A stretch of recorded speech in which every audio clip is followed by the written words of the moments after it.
Hola a todos y a todas. En este capítulo de hoy vamos a ver el movimiento circular relativista. Y en concreto, el tipo de movimiento circular va a ser el movimiento circular uniforme. Lo que quiere decir que el módulo de la velocidad a lo largo de la trayectoria circular que va a describir la partícula que vamos a estudiar, pues es constante. Ya sabéis que la velocidad es un vector y puede cambiar tanto en módulo como en dirección.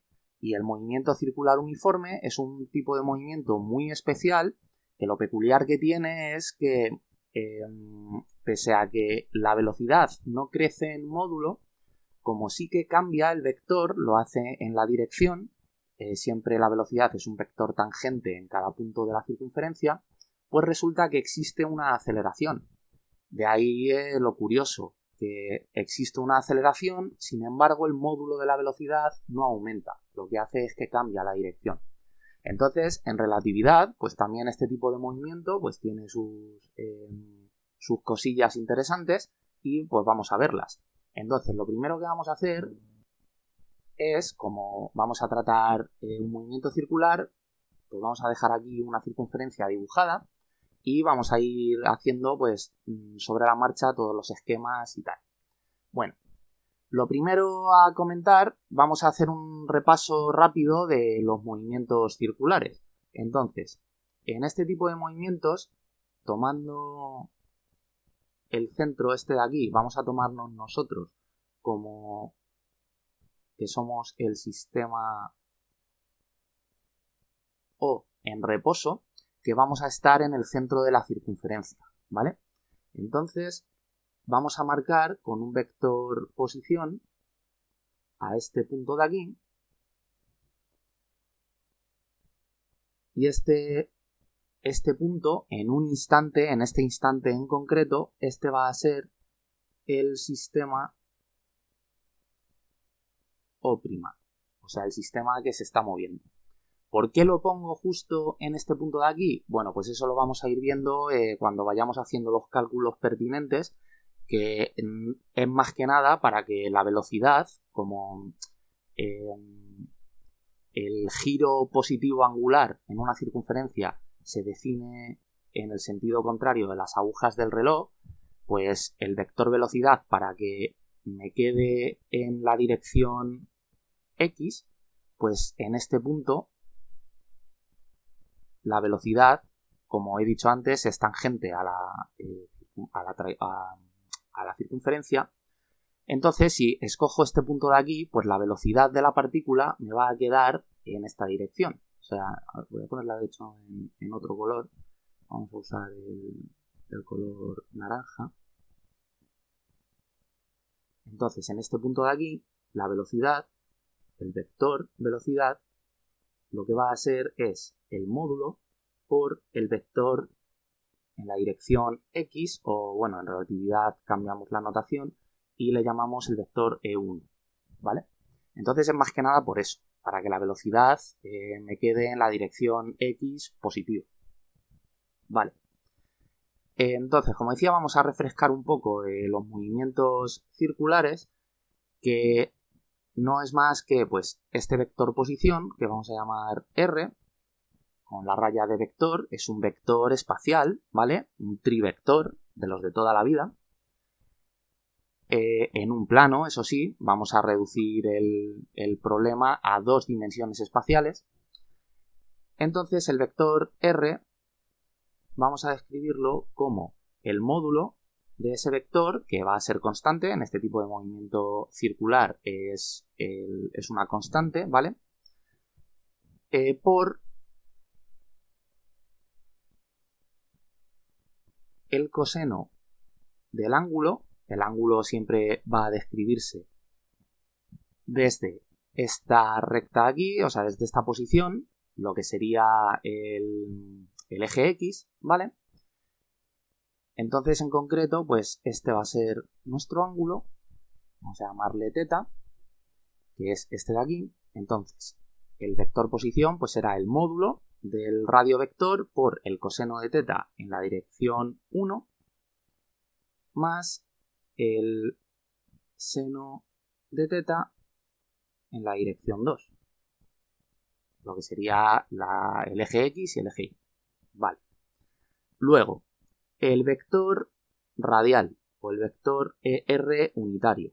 Pues este sabemos que se define como el vector posición entre el módulo, ¿vale?, del vector posición, o pues como lo hemos llamado al módulo R mayúscula, pues entre R mayúscula. Entonces, lo único que tenemos que hacer es tachar aquí la R y nos queda pues coseno de teta por E1 más el seno de teta por E2. Vale. Luego, tenemos también el vector tangente unitario, el que va a ir con la velocidad. En este punto en concreto, como lo he dejado fijo, pues al vector que va con la velocidad no lo he llamado el vector tangente, que suele ponerse como E sub teta o E sub t, ¿vale? Lo he llamado E1 porque me estoy refiriendo a la velocidad solamente en este punto, y justo en ese punto pues coincide que el vector tangente es el vector E1, ¿vale? Pero por ejemplo en este punto de aquí, pues el vector tangente sería este de aquí y ya no coincide con el E1, ¿vale? Sería una combinación lineal de E1 con E2, dada por la expresión que voy a poner ahora, que es que el vector tangente lo que se define es como la derivada del vector radial respecto al ángulo.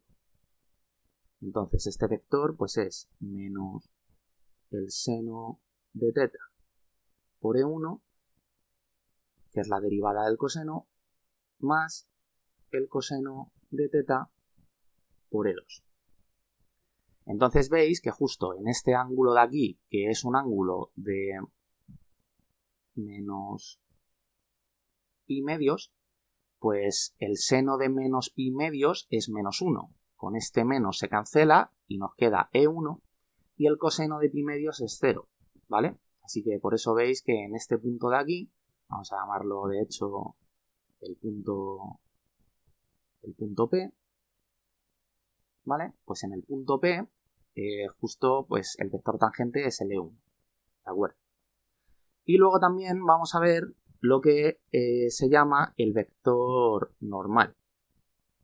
Estos dos vectores, de hecho, el tangencial y el normal, son los de las componentes intrínsecas de la aceleración, ¿vale? Que aquí, pues justo en una circunferencia, queda muy visual.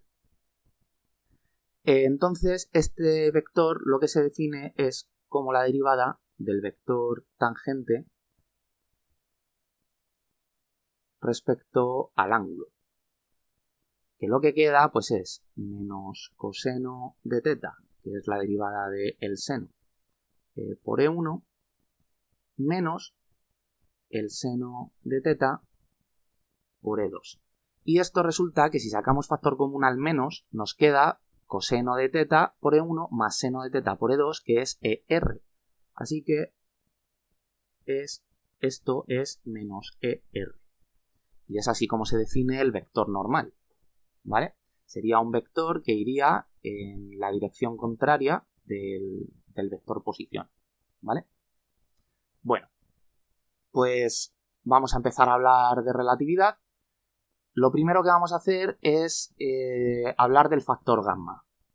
Hemos visto que en este tipo de movimiento, pues la velocidad o el módulo, vamos a ponerlo así, el módulo de la velocidad es constante. Y como el factor gamma depende del módulo de la velocidad al cuadrado, pues esto implica que el factor gamma pues va a ser constante también. Que es muy importante porque cuando empecemos a hacer derivadas, pues claro, no vamos a tener que derivar el factor gamma. Ahora de todas formas lo vamos a ver. Muy bien. Entonces, lo siguiente es, vamos a hablar de fuerzas. ¿Qué fuerza siente la partícula que está en el punto P en este instante? O la partícula que es el sistema O', en realidad. Bueno, pues la fuerza nosotros siempre la definimos y aquí no va a ser distinto, como la derivada del momento lineal, ¿vale? Esto es el momento lineal de toda la vida. O sea, el de toda la vida, el relativista. O sea, lo que quiero decir es que esta P no es el cuadrimomento, ¿vale? Entonces, esto lo que va a ser es la derivada respecto al tiempo de la masa por el factor gamma por la velocidad, ¿vale? Entonces, como la masa y el factor gamma son constantes, salen fuera de la derivada,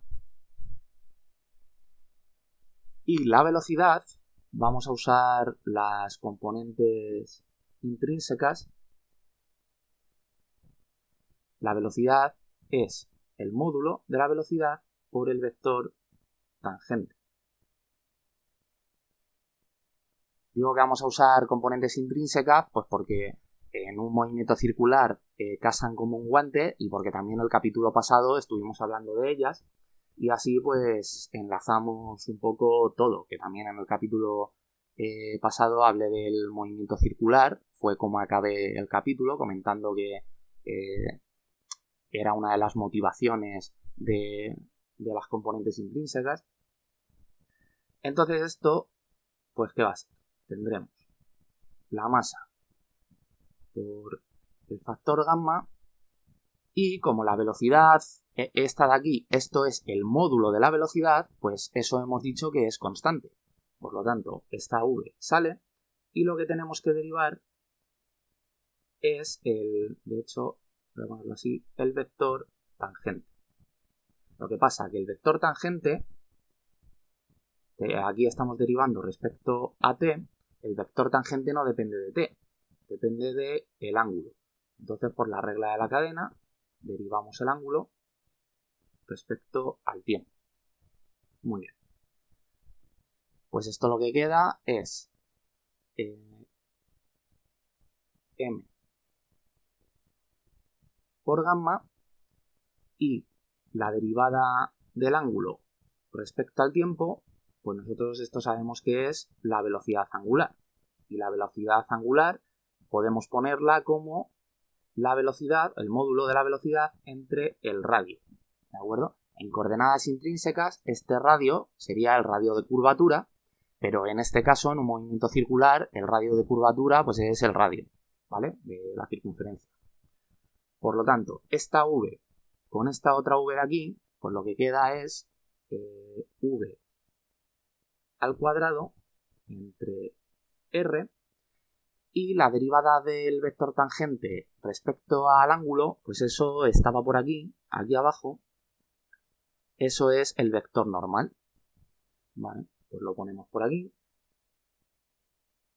el vector normal, y pues bueno, si queremos dejarlo un poco más explícito todo, pues podemos ponerlo como, aquí ponemos el vector unitario normal, ponemos aquí la masa de la partícula por la velocidad al cuadrado entre el radio, por el módulo de la velocidad al cuadrado entre el radio, y aquí abajo pues ponemos el factor gamma, que es la raíz de 1 menos, y la velocidad pues podemos ponerla como la velocidad angular por el radio, como está elevado al cuadrado aquí en el factor gamma, pues omega al cuadrado por r al cuadrado entre c al cuadrado. Muy bien. Y esto es lo que sería la fuerza. Vemos que coincide pues, con lo que vimos en el capítulo pasado, que definimos la fuerza longitudinal y la fuerza tangencial, y dijimos que en el movimiento circular, como no aumenta el módulo de la velocidad, pues no hay fuerza longitudinal, ¿vale? Que era la que iba, la fuerza, la componente de la fuerza que iba con gamma al cubo. Entonces solo quedaba la componente que iba con gamma normal, ¿vale? Y de hecho veis también que este v al cuadrado entre r, esto es la aceleración normal, ¿vale? Por lo tanto, la fuerza relativista es igual que la fuerza newtoniana, pero con el factor gamma. ¿de acuerdo? Esto en el límite en el que la velocidad es muy pequeña comparada con la de la luz, pues ya sabéis que el factor gamma es 1, entonces aquí el denominador se hace 1 y nos queda la fuerza normal de toda la vida de Newton en un movimiento circular, que de hecho pues es esta de aquí. Si estábamos en el punto P, pues la fuerza sería este vector de aquí. Bueno, pues lo que vamos a hacer a continuación es definir una serie de parámetros asociados a cada uno de los sistemas de referencia, tanto al sistema O como al sistema O', que vais a ver que van a ser poquitos. Pues en concreto, los del sistema O van a ser estos de aquí. Uno va a ser el factor gamma, que de hecho ya lo tenemos ahí puesto, va a ser 1 entre la raíz de 1 menos omega al cuadrado por r al cuadrado entre c al cuadrado, ¿vale? Y el otro va a ser el ángulo. El ángulo θ, que en un movimiento circular nosotros sabemos que es omega por t, ¿vale? Entonces estos van a ser los parámetros de interés en el sistema O. Vamos a ver los parámetros de interés en el sistema O'. Entonces aquí en este sistema vamos a tener lo que nosotros ya sabemos, que es que el tiempo se dilata. Entonces el tiempo medido en el sistema verde es gamma por el tiempo que pasa en el sistema de referencia que se mueve, que es un tiempo propio. Esto, bueno, podríamos ponerlo al revés, como estamos definiendo el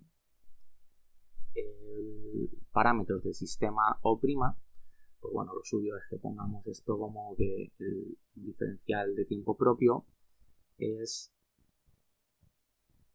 dt entre gamma, que bueno, es lo mismo que he puesto antes, pero bueno, por ponernos picajosos un poco. Vale. Otro parámetro va a ser el ángulo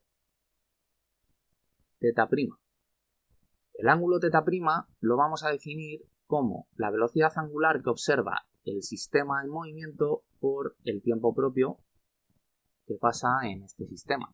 Entonces esto nos lleva a tener que definir también la velocidad angular prima. De hecho se me ha quedado pequeña la llave esta.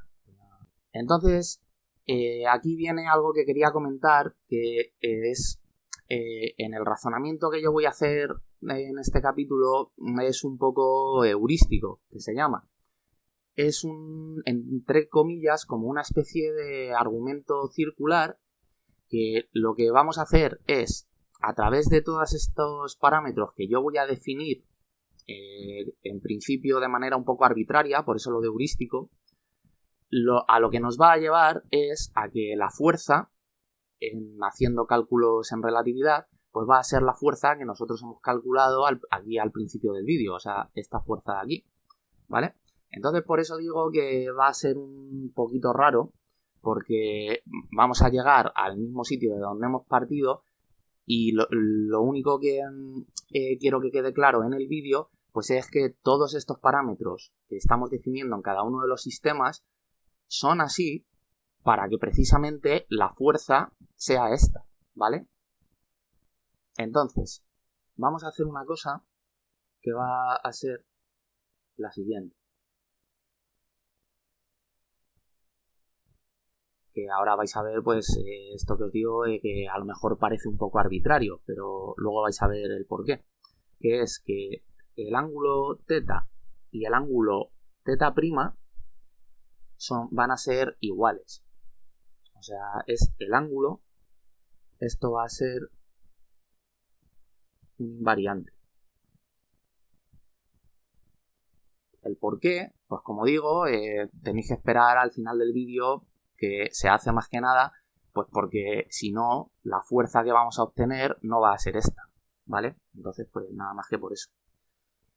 Así que la velocidad angular prima, que aparte un argumento así para ver que la velocidad angular tiene que ser distinta en ambos sistemas, es que precisamente como en el sistema en movimiento el tiempo pasa a un ritmo distinto por la dilatación temporal, pues la velocidad angular podemos intuir que no va a ser la misma. Entonces, la velocidad angular prima lo que será es la derivada del ángulo de θ respecto al tiempo en este sistema de referencia, o sea, respecto a tau. Pero θ depende de t, no de tau. Entonces, por la regla de la cadena, derivamos esto así. Y entonces lo que nos queda es dt entre d tau, pues es gamma. Aquí lo vemos en esta ecuación. Entonces nos queda gamma y dθ, o sea, la derivada de θ respecto al tiempo, pues eso es la velocidad angular que ve el sistema O, ¿vale? Así que voy a borrar estos cálculos intermedios para que no me ocupe esto mucho sitio. Y vemos que la velocidad angular en el sistema en movimiento pues es gamma por la velocidad angular en el otro sistema. Vale. Entonces ahora con la velocidad angular prima definida así, pues lo que vemos es que a ver por dónde lo pongo, voy a ponerlo por aquí. Lo que vemos es que θ' pues es omega' por tau, como omega' es gamma por omega y tau es el tiempo entre el factor gamma, pues aquí se cancelan estas gammas, nos queda omega por t y omega por t es θ, ¿vale? Así que θ' es igual a θ, que es lo que habíamos impuesto, y pues construimos esto, como digo, de esta manera. Todo esto no es una deducción, ¿vale? Son cosas que estamos imponiendo y, como digo, pues va a ser para que luego todo cuadre. Pues ahora vamos a hablar del cuadrivector posición o de la cuadriposición. Este vector ya nos vamos al espacio-tiempo, ¿vale? Porque este dibujo de aquí de la circunferencia, esto es en el espacio. Entonces, en el espacio-tiempo, pues un cuadrivector posición, nosotros sabemos que es ct por el vector temporal más lo que sería, siempre hemos trabajado con una componente espacial, con x por e1, pero como ahora tenemos dos, pues esto lo que sería es x por e1 más y por e2, o poniéndolo así un poco más relativista, esto sería x1 por e1 más x2 por e2, y esto es perfectamente un vector posición espacial de toda la vida en Newton, ¿vale? Así que es la forma en la que lo vamos a poner. Vamos a poner aquí el vector posición así en forma general, ¿vale? Entonces lo que vamos a querer es expresar cada una de estas coordenadas en función de tau, o lo que sería parametrizarlas, ¿vale? Entonces, ct, pues nosotros sabemos que es gamma, por la dilatación del tiempo, gamma por c tau, ¿vale? Todo esto por el vector E0. Y R, pues lo tenemos aquí. Lo hemos definido al principio del vídeo. Lo que pasa que, como θ es igual que θ', nos va a venir mejor en el cálculo definirlo en función de θ'. O sea, aquí poner θ'. Y θ' es omega' por tau. ¿De acuerdo? Entonces, de esta manera, lo que hacemos es, vamos a poner entonces el módulo del vector posición, que es R mayúscula, que es constante, por coseno de teta prima, pero como digo, pues teta prima, para que aparezca por aquí una tau, que es el parámetro en el que lo vamos a parametrizar, valga la redundancia, pues ponemos omega prima por tau. Y todo esto por E1 más el seno de lo mismo, de omega prima por tau. Y este de aquí, vaya, por E2. Vale. Entonces ahora pues vamos a ponerlo en forma paramétrica, que es que CT, simplemente para verlo mejor, ¿vale? CT es C por tau por el factor gamma. Hemos visto que el factor gamma es raíz de 1 menos omega al cuadrado por R al cuadrado, y esta omega es omega, ¿vale? Esta de aquí, no omega prima. Entre C al cuadrado. Todo esto, la raíz, ¿vale? Y esto es CT. Y luego, R, esto va a ser, de hecho voy a hacer un copy-paste, todo esto de aquí. Estupendo. Y pues una vez, como esto es lo mismo, pues voy a borrar esto de aquí y me quedo con esto. Vale. Muy bien. Entonces, a ver, porque ando escaso de sitio, dejarme que organice esto un poquito. Vale, lo he reorganizado, espero que no os hayáis perdido mucho. Entonces, de lo siguiente que vamos a hablar va a ser de la cuadrifuerza. Vale, pues la cuadrifuerza, que la llamamos como K con la raya de vector abajo para simbolizar que es un cuadrivector, nosotros sabemos que es la masa por la cuadriaceleración. Y la cuadriaceleración lo que es la segunda derivada de el vector posición respecto al tiempo propio. Vale. Entonces, la cuadrifuerza la vamos a poner ya directamente en forma paramétrica, ¿vale? Así como las coordenadas, como hemos hecho con la cuadriposición. Entonces, vamos a tener la componente 0 de la cuadrifuerza, pues esta, ¿qué será?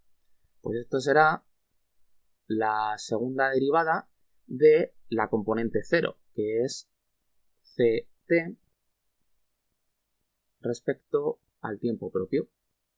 Muy bien. Entonces, si derivamos CT respecto al tiempo propio, dos veces, la primera se va tau y la segunda, como ya no depende de tau, pues es 0, ¿vale? Así que ya lo ponemos aquí directamente. Borro esto porque ando escasísimo de sitio. Pues tenemos que la cuadrifuerza es 0. Y de hecho, aquí antes se me ha olvidado poner la masa, ¿vale? Es la masa por la segunda derivada del vector, perdón, por la segunda derivada de C por T respecto a tau, ¿vale? Tiene que ir multiplicado por la masa. Vale, entonces es 0. Muy bien. La componente 1 de la cuadrifuerza. ¿Esta qué va a ser? Pues la masa, como digo, por la segunda derivada de esto de aquí, respecto a tau. De hecho, ya no pongo la segunda derivada, directamente la hago. Entonces, al derivar el coseno va a quedar menos el seno y va a salir un omega prima fuera. Cuando derivemos otra vez va a quedar la derivada de menos el seno, pues es menos el coseno. Y tenemos que sacar otra vez un omega. Entonces esto pues va a quedar un signo negativo por ahí, menos la masa por omega prima al cuadrado, porque por la regla de la cadena al derivar hay que sacarlo 2 veces, por R y por el coseno, que de hecho voy a hacer un copy paste para no tardar tanto liándome con los colorines, por el coseno de esto. Vale, el vector le quito, esto es solo la coordenada. Bueno. Y la componente 2. La componente 2 pues va a pasar exactamente lo mismo. Derivamos el seno una vez, se queda como el coseno y sale un omega prima. Y luego al derivar otra vez, la derivada del coseno es menos el seno y sale otra vez otro omega prima. O sea que vamos a tener un menos la masa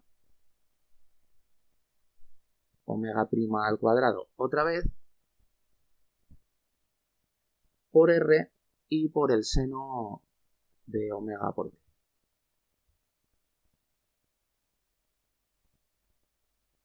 Estupendo. Entonces así queda la cuadrifuerza parametrizada. Vale. Pues ahora vamos a centrarnos en el punto P del que estaba hablando al principio del vídeo cuando he ido construyendo el dibujo y tal. Y el punto P entonces tiene teta igual a menos pi medios. Como teta es igual que teta prima, ¿vale? Esto de aquí es teta prima también. Pues lo sustituimos por pi medios, perdón, por menos pi medios,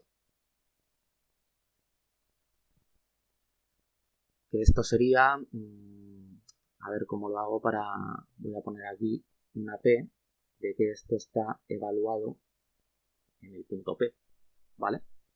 Que si no aparece de forma general y no. Entonces, coseno de menos pi medios, esto es 0, así que todo esto de aquí va a desaparecer cuando lo evaluemos en el punto P.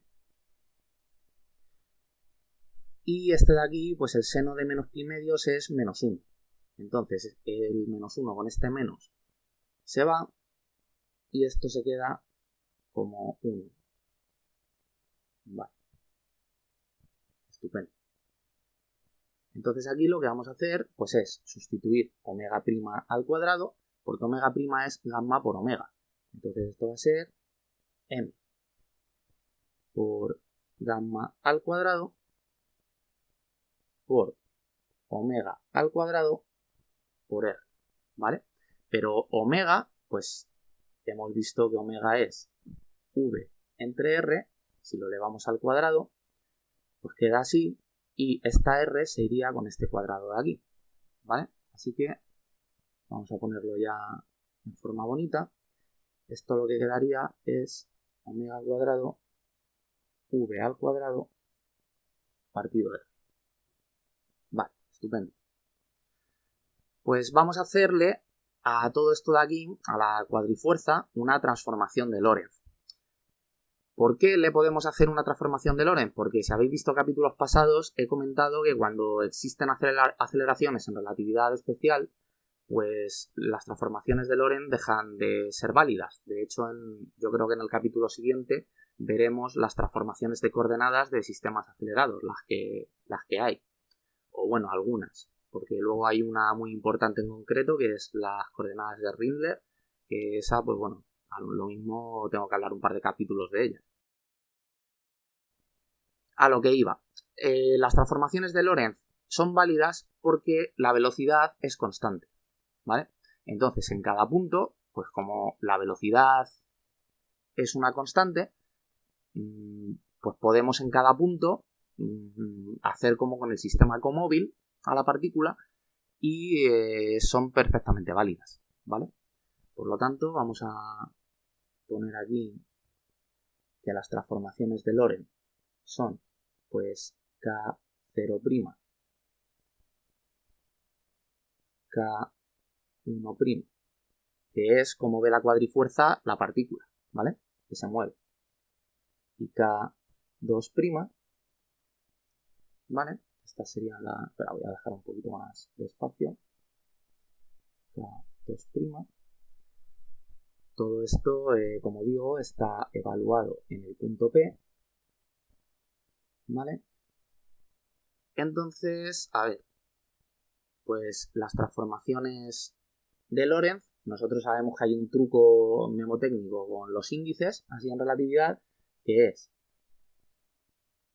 el factor gamma y ponemos la cuadrifuerza, la transformación que estamos haciendo pues es la de 0', pues la cuadrifuerza en 0 es la que va con gamma, menos, y la otra, la de la dirección del movimiento, que en este caso en el punto P es en la dirección 1, pues tenemos que ponerle el parámetro beta por K1.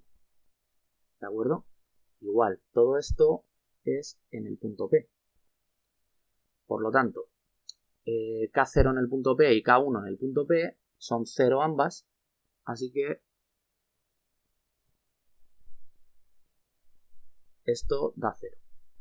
Vale, en 1, pues aquí igual ponemos el factor gamma y con gamma va el índice del que estamos haciendo la transformación y luego tenemos que poner menos beta y el otro, el temporal, el K0. Y esto pues pasa exactamente lo mismo. Como estamos evaluando en el punto P, ambas son 0 y esta nos da 0. Y en la componente 2, como la velocidad de la partícula en el punto P solo tiene componente 1, pues la componente 2 son iguales. La componente 2' es igual a la componente 2 en el punto P. Y como la componente 2 pues la tenemos aquí, pues directamente lo ponemos, que es esto. La componente 2 de la cuadrifuerza en el sistema prima es igual a la del sistema no prima y es la masa por gamma al cuadrado por v al cuadrado entre el radio de la circunferencia. Muy bien, pues ahora viene cuando vamos a completar el argumento circular este del que os hablaba. Si estáis acostumbrados a ver mis vídeos, pues bueno, la manera de deducir, de hacer las deducciones en este, si notáis que es un poco distinta es por lo que os comentaba antes, ¿vale? Porque esto es un poco heurístico. Esto del principio, lo que vamos a querer demostrar, entonces lo hemos medio impuesto, pero porque ahora lo que vamos a obtener es que si imponemos esto, pues todo da lo que tiene que dar, ¿vale? Vamos a volver a esta expresión de la fuerza, ahora veréis. Bueno, lo que tenemos es que nosotros sabemos que la cuadrifuerza, como cuadrivector, pues esto es la componente 0 por E0 y igual, siempre hemos visto en una dimensión, para hacerlo fácil en capítulos pasados, o sea, K1 por E1, pero podemos hacer lo de antes con el vector posición. Lo que podemos es poner el vector K directamente, ¿vale? Donde este vector de aquí lo que es K1 por E1 más K2 por E2. Pongo solo 2 porque con este problema de un movimiento circular estamos en un plano, ¿vale? Bueno, pues lo que hemos visto es que la componente en todo esto igual, que no se me olvide, estamos evaluando en el punto P, ¿vale?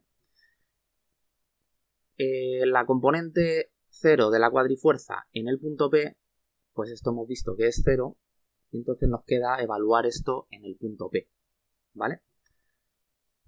Así que, como nosotros en capítulos pasados hemos visto en una dimensión que la componente 1 de la cuadrifuerza, esto es gamma por el módulo de la fuerza, pues ahora, claro, era por el módulo de la fuerza porque solo teníamos una dimensión, ¿vale? Entonces ahora tenemos que hacer la distinción de que K1 va a ser gamma por la componente 1 de la fuerza y K2 va a ser gamma por la componente 2, ¿vale? O lo que es lo mismo que este vector,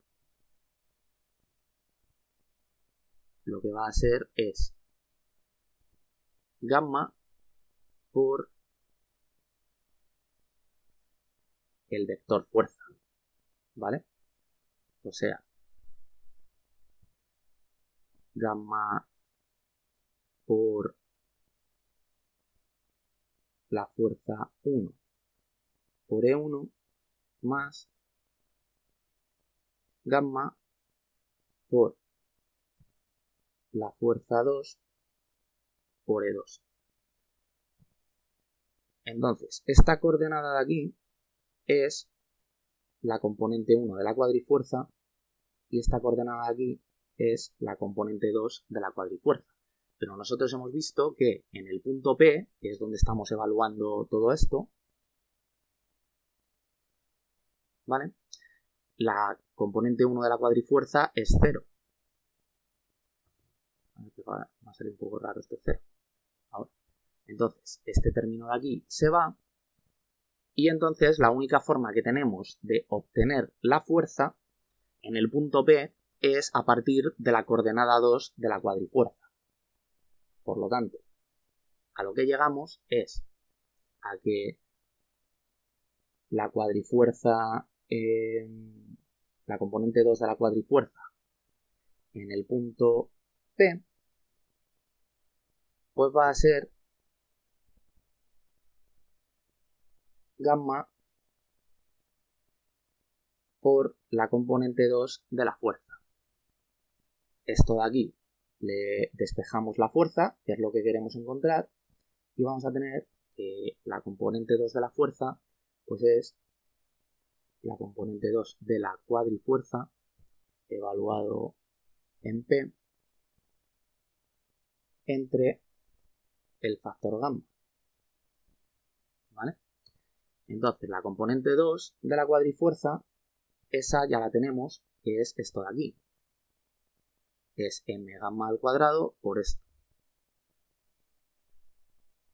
Entonces lo único que tenemos que hacer es dividir entre el factor gamma, se cancelan este cuadrado con este factor gamma, y lo que nos queda pues es que la fuerza es la masa por el factor gamma por la velocidad al cuadrado entre el radio de la circunferencia en la coordenada 2. Por lo tanto, esto tiene que ir, si quitamos la coordenada y ponemos la raya de vector, de hecho todo esto es en el punto P, ¿vale? Pues como era la coordenada 2, pues aquí tendríamos que poner el vector unitario 2. Y lo que vemos con esto es pues que todo cuadra, ¿vale? Que nosotros en el punto P, la fuerza pues tiene que ser m gamma por el vector, o sea, por el módulo de la velocidad al cuadrado entre r por el vector normal, ¿vale? Si recordáis, el vector normal, este era menos el vector radial, o sea, menos coseno de teta E1 más seno de teta E2. Como teta es menos pi medios, coseno de menos pi medios se cancela, seno de menos pi medios es menos 1, y con este menos 1 lo que queda aquí es E2. Por lo tanto, esto es en el punto P, pero si quisiéramos extrapolar la fuerza en cualquier punto, pues lo que vemos es que nos da, bueno, de hecho lo tengo ya aquí copiado, m gamma, la velocidad al cuadrado entre el radio, por el vector normal. ¿De acuerdo? Así que, ¿de qué nos ha servido obtener esto, que es lo que ya teníamos? Pues nos sirve para validar estas magnitudes que hemos asociado a cada uno de los sistemas. En concreto, y más importante, que la velocidad angular en el sistema en movimiento cambia y que el ángulo es invariante. O sea, ambos sistemas ven que el ángulo no cambia, ¿de acuerdo? De hecho, en el movimiento circular hay imagino que lo veremos cuando hablemos de Rindler y tal, hay lo que se llama la paradoja de Ehrenfest, ¿vale? Que es una pista para el tema de que la geometría del espacio, bueno, no del espacio-tiempo, del espacio en este caso, pues cambia, ¿vale? Cuando debido a efectos relativistas en un movimiento circular y tal, bueno, todo eso ya lo veremos. Así que nada, pues todo esto es el movimiento circular uniforme en relatividad y pues ya no tengo nada más que comentar. Ya en el siguiente capítulo empezaremos a tratar sistemas de coordenadas, o sea, cambios de coordenadas en sistemas de referencia que no son inerciales y veremos el sustituto de las transformaciones de Lorentz cuando hay aceleraciones de por medio. Y pues yo qué sé, comentaremos alguna cosita curiosa. Os dejo esto como aperitivo para que veáis el siguiente vídeo, como lo de la solución a la paradoja de los gemelos. Así que nada, nos vemos en el siguiente capítulo y espero que hayáis entendido lo que hemos visto en este.